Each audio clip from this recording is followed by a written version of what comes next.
Day zero is the moment before company formation, when a founder decides to take the plunge, follow their dream, and commit to pursuing their vision of change.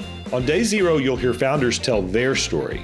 From the initial idea, through reactions by critics and skeptics, setbacks and successes, we'll cover it all. Behind every company is a founder with ambition, goals, dreams, and wisdom to be shared. Let's explore them together. Hello, my name is Marcus Osborne. I'm with Walmart Health and Wellness, and it is my great pleasure to be able to chat with Ryan Wells today. And Ryan is one of my very favorite, when we think about the word entrepreneur, he's one of my very favorite entrepreneurs. And so in the course of this discussion, what I'm going to hopefully we'll get into is have everybody else figure out why he's one of my favorites. I think it'll become obvious to everyone. So Ryan, thank you for agreeing to join today and be willing to talk to me. Thanks for having me. It's going to be fun. Yeah, gladly. So let me before we get into anything specific, I have a first question that I'm asking everybody that I talk to. If you're trying to get somebody to do something, or you want to understand why somebody is doing something, doing what they're doing, either way, you need to understand what fundamentally is motivating that individual. Like what gets them up in the morning, what keeps them up late in the night, what is it that sort of, rings your bell? This is not so much a comment about why you got into healthcare or why you're an entrepreneur. I'm just interested in general. What is it that motivates you, and what does it motivate you, and why? That's good. I think I'm as much a creator as I am, when I kind of what bucket you put yourself in, as compared to business leader. I really like unwinding a complicated problem, and I like applying, multiple pieces, and weaving those pieces together to create a solution. So that process for me is the biggest motivator. That's the beauty of being in healthcare. You're not short on problems, right? And the bulk of those problems are layered, and they're, we kind of dub them as these wicked problems. And so that's, to me, a creative process to kind of find the root cause, kind of try to see the layers and understand the stakeholders, and then weave, either you're applying technologies or you may be actually inventing new ones. And I've never looked at that situation and kind of paused. That's when I actually lean in, and it's fun, right? It's just, for me, it's energizing. It's very uncomfortable because a lot of times if you're doing something new, there isn't really a playbook. And so, I just constantly say it around here, you just got to be comfortable with being uncomfortable. You just have to, take it one step at a time and go through the process like that. But I think it's the creative process, to be honest with you. I think if that wasn't part of this journey, then I would probably have trouble. Your comments there were kind of interesting to me because in some ways it throws me back to this concept of human archetypes, and there's the kind of view that there are a number, but at some point there's this kind of always a desire to like put people in fewer and fewer buckets, and there was this one that there was a claim by, I don't know who the individual was, that you have builders and you have farmers. And if you want you have your society be successful, you need both. You need to have the people who can, build cities and build buildings and build roads and build the things that occur or that allow us to engage and progress. But you also need farmers who can produce and go out every single day and often sort of do the same thing over and over, but look for small ways to kind of improve. And I think what I heard from you is that leaning to being a builder. And I'm going to come back to that one, but I want to, because I think that's actually interesting. I have this fundamental belief that we all in theses and in the thesis in this idea that when we see something, when we see a problem, when we see a challenge, when we see an opportunity, we actually see that challenge or opportunity and we inherently kind of develop a thesis around it. That thesis often explains or describes why that is an opportunity or why it's a challenge. And so what I'm interested in is, as you think about what you're doing today and what you've worked on in healthcare, as an entrepreneur, I'm interested, what is that thesis or theses that you have about health or the healthcare system or whatever it might be that have influenced you, that continue to influence you as you think about what you as a builder have focused on building? If I look back and kind of started out right out of college in the medical device industry, which threw me into, I was a medical device rep starting out, right? So I was in surgeries, and I really was seeing it in the front lines, right? And it really drove this just deep respect and appreciation for what these surgeons do, what the specialists do. Like, there's not a lot of padding. It's really where the rubber hits the road, right? I mean, and I think that's and try to create a retrospective on the building blocks of why do I think the way I think and why I would go to some thesis. In short, the patient-provider relationship is the bedrock of healthcare. So I firmly believe that now. I've seen it.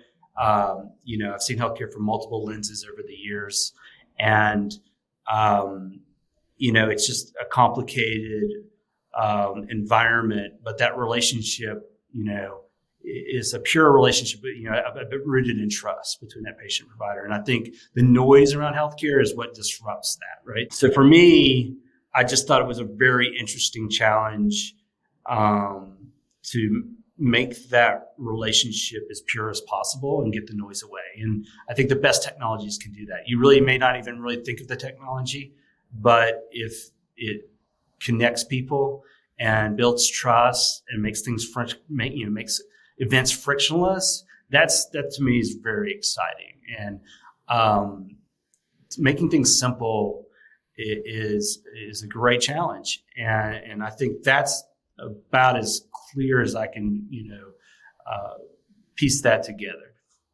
And so let me kind of, just for fun here, because I'm gonna then challenge you on that thesis. Then I'm gonna say we see now the emergence of real AI, not fake AI. I say fake AI is stuff that I can do, which is create a very simplistic, I'll call it an algorithm or equation that sort of analyzes data, that's sort of even like not even machine learning. It's just sort of like it's like slightly smart Excel spreadsheets, but real AI. And your comment about the role of technology in that patient-provider relationship, I'm interested in. To what extent do you sort of see advancing AI solutions in healthcare? Do they sort of have a displacement effect on that relationship? Meaning, is it now between the patient and tech directly, or does it create more of what you were describing as an enabling effect, where it enables that sort of relationship to sustain, grow stronger, be deeper? Or both? I'm kind of just interested where you see it going. Oh, that's a great question. I think a loaded question too. I think the best. You're welcome. Yeah, I think where we are today, we got to remember that we're seeing these huge advances in 12 to 18 month periods, right? And so I've been tracking that space for the past 3 or 4 years, really pretty diligently. And there's these different buckets, right? Of what, AI has just sort of been this catch-all. I look at it from, machine vision to, machine learning to, you kind of put that natural language processing and taking all the big data and mashing that up. And so all these different buckets are there. So I think the way I see it is this. For the foreseeable future, I see it as a great augmentative technology and or enabling technology. I think it's safest for it to be applied in processes that are non-clinical at this stage. It's not because of the technology. I think it's the the source of the data and and how clean is the data, right? And we haven't really got our heads around that, right? So I've seen a lot of different great talks on this from Eric Schmidt and on down. I'm a big fan. I had this turning point about how I thought about it when I watched the Netflix Go documentary. Where Google was the DeepMind thing. It was kind of to me that was the existential turning point of what AI could do. But the way I see it is, no, I don't see it displacing that relationship between caregiver and patient. Could you onboard, or navigate to find the right caregiver? In other words, again, I view that as an augment or an enabling tool, but not to displace the actual care delivery model. I don't see that. I even get nervous when we make claims around just triaging sort of the diagnostic process, right? I'll tell you this is a good little quote from one of the operators I was working with one of the physician groups, and we were starting to build out our platform. And at this point, it was just, a glorified slide deck, right?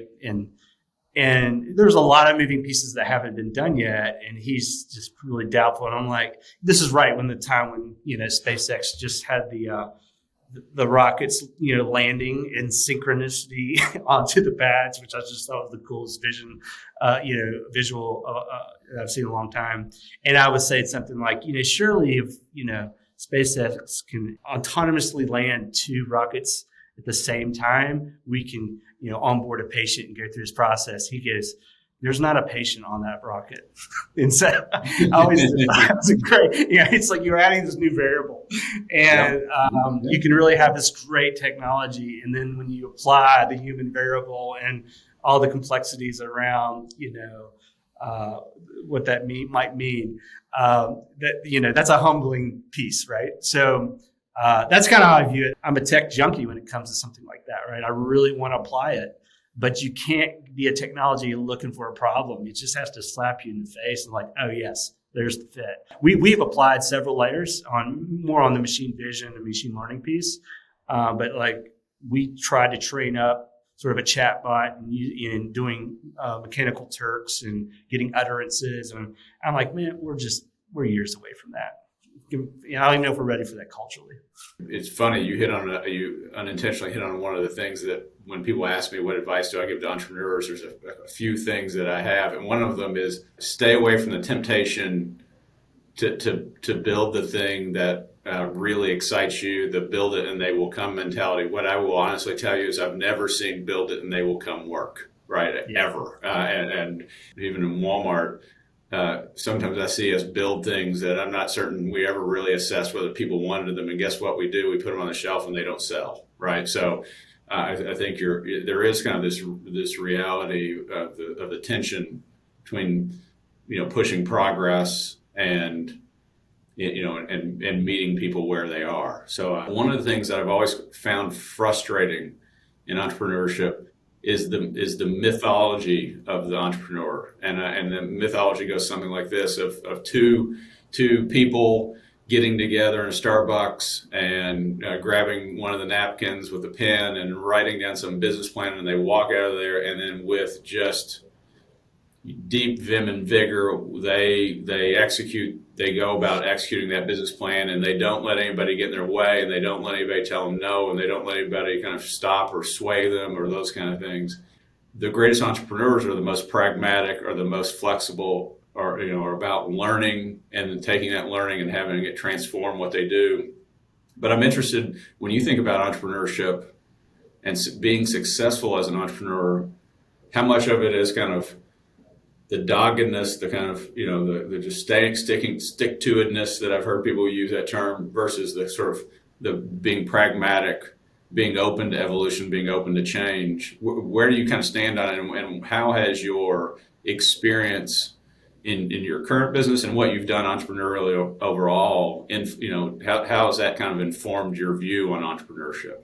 I'm sure there's so many different sort of amalgams of personality types that drive successful entrepreneurs or founders. I actually rarely use the word entrepreneur. Like outside of something like this, I don't even really think of the word. I kind of like just thinking of myself as a founder, just in the sense that, okay, I'm going to take this thing that I think is meaningful as a theme and start peeling back the layers to it. And so the characteristics that I think are relevant for me, because not only is every founder different, every deal's different. I am a different founder CEO than I was in my first company. My core, my wiring's the same, but the circumstances and the model are different. I don't know how much my leadership style has changed or whatnot, but I'm sure it has. But the things that I think are essential for me, so it's hard for me to kind of think about, there's these universal characteristics. Observation. Observation is key, right? And it's key because you got to have pattern recognition. You got to kind of see what's repeating here, and is this something that once I see the pattern, I can get to the root cause, and is that root cause fixable to yield this result? And is that result something that people really want? You can fall in love with the result, then realize the key stakeholders don't want that change to happen for whatever reasons. And so, that's what's so fun about it, because you think about all those layers, and you've got checkers, you've got chess, you've got go. And when you get to the go level, you're thinking about all these dimensions it's hard to calculate. So I think that's what's interesting, and maybe why people are so fascinated by the entrepreneur as a definition, because you're going into a place that's unknown. There's not a playbook. I do believe you just have to be decisive, and the timing of your decision can be as important as how good your decision is.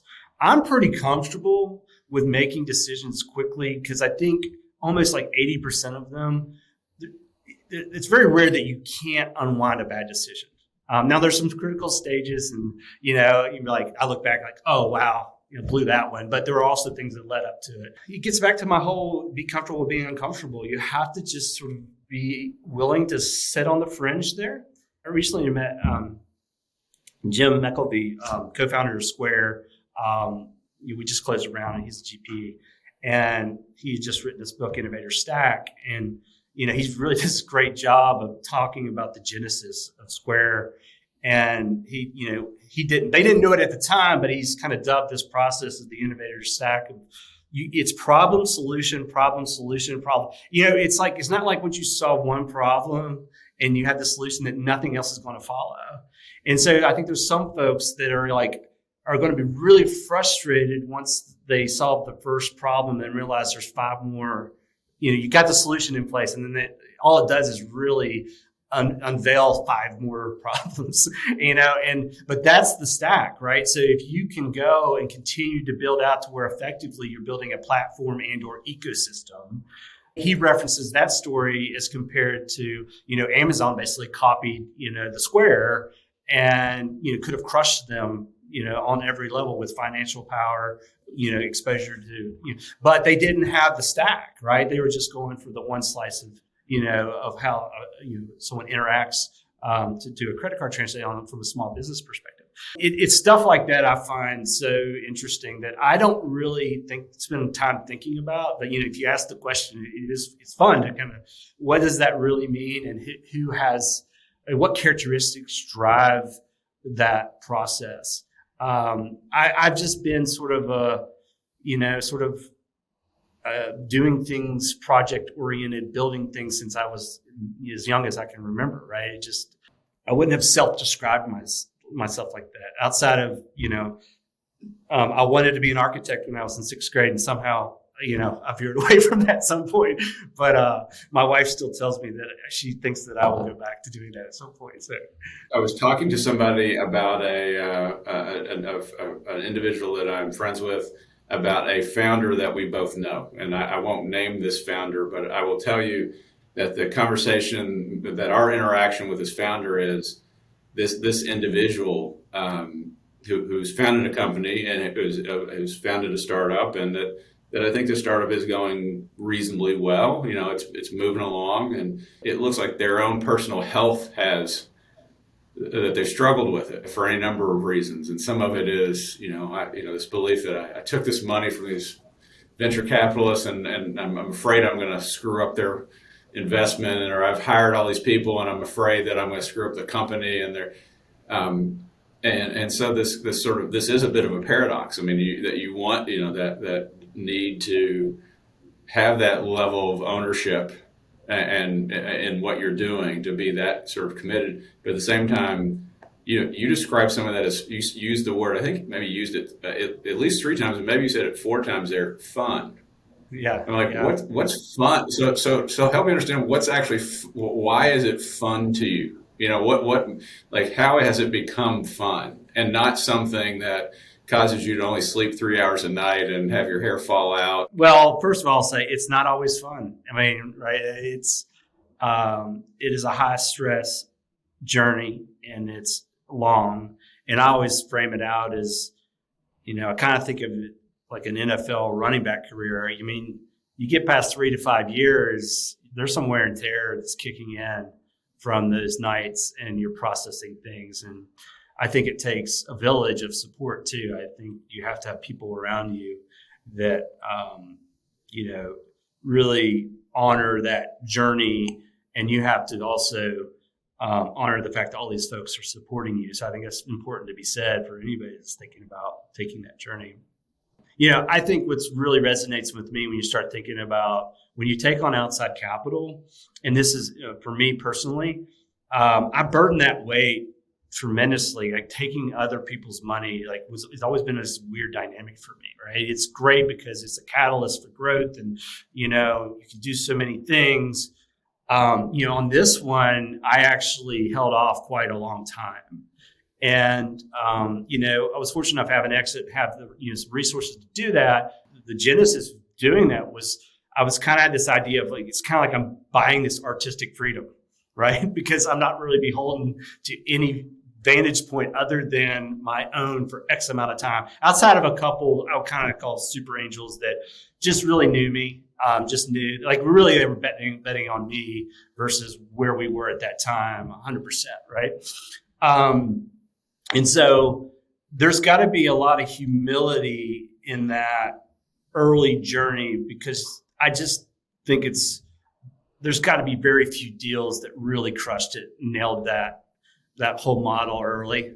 They went out and they ran into some brick walls, and they were bumping around in the dark on some topics.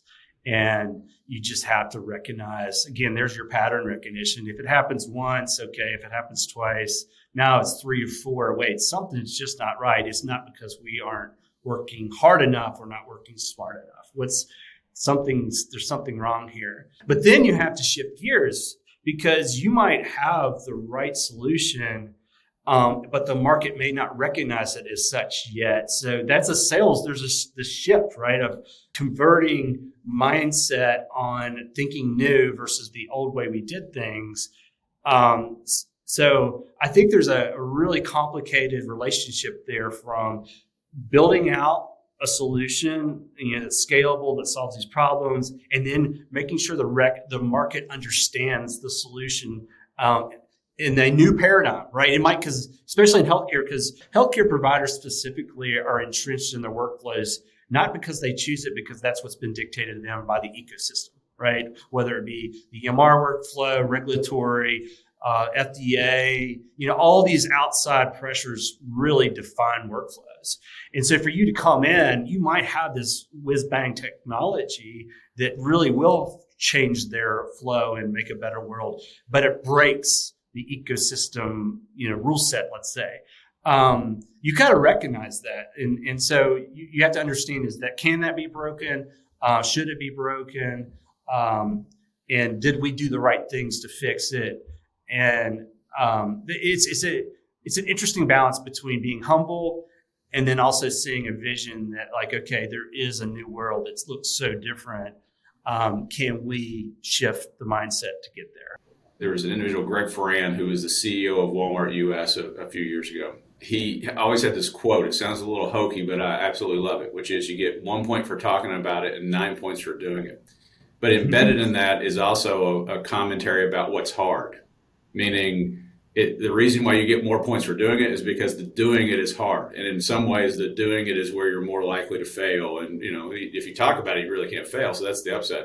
What was the sort of moment that you said, I'm going to go from having just simply being happy with talking about it and being happy banking that 1 point to saying, no, I'm going to actually go do it and try to earn the 9 points? Maybe it's the sort of advice you would give to somebody else who's considering founding their own company and trying to start something up. Like I mentioned earlier, I started out with Johnson & Johnson on the med device side. And when they acquired DePuy, I think in 99, I was at our national sales meeting.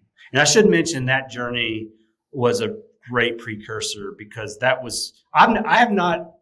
I think out of the 25 years I've been working, I've been a salaried employee for 8 months. And that's when after acquisition of our last company, right? And I didn't stay a year. So, even with Johnson & Johnson, it was a commission-based sort of 1099 negotiation. And so I've always that's my normal, right? I guess I've built up tolerance on that front. But I will say, in the role that I was in, and it was we built up a really good business in the market we were in. I was doing pretty well at this time that I'm getting ready to mention. But we were at a national sales meeting, and Dean Kamen was speaking.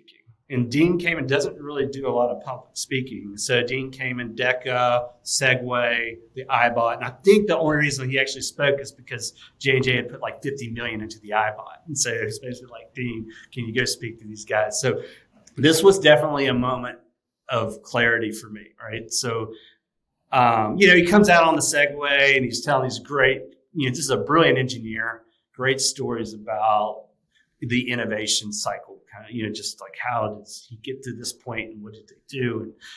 And I literally can still remember this. And this is, again, I think in 99, I don't know if I have my year right or not, but I'm literally like looking around the table of my peers. This is kind of like, these are folks that I've worked with for, 8-10 years at least at that time, I think. And I really just asked myself, like, am I more like these guys or am I more like him, or do I want to be like him? And it was just like, no going back.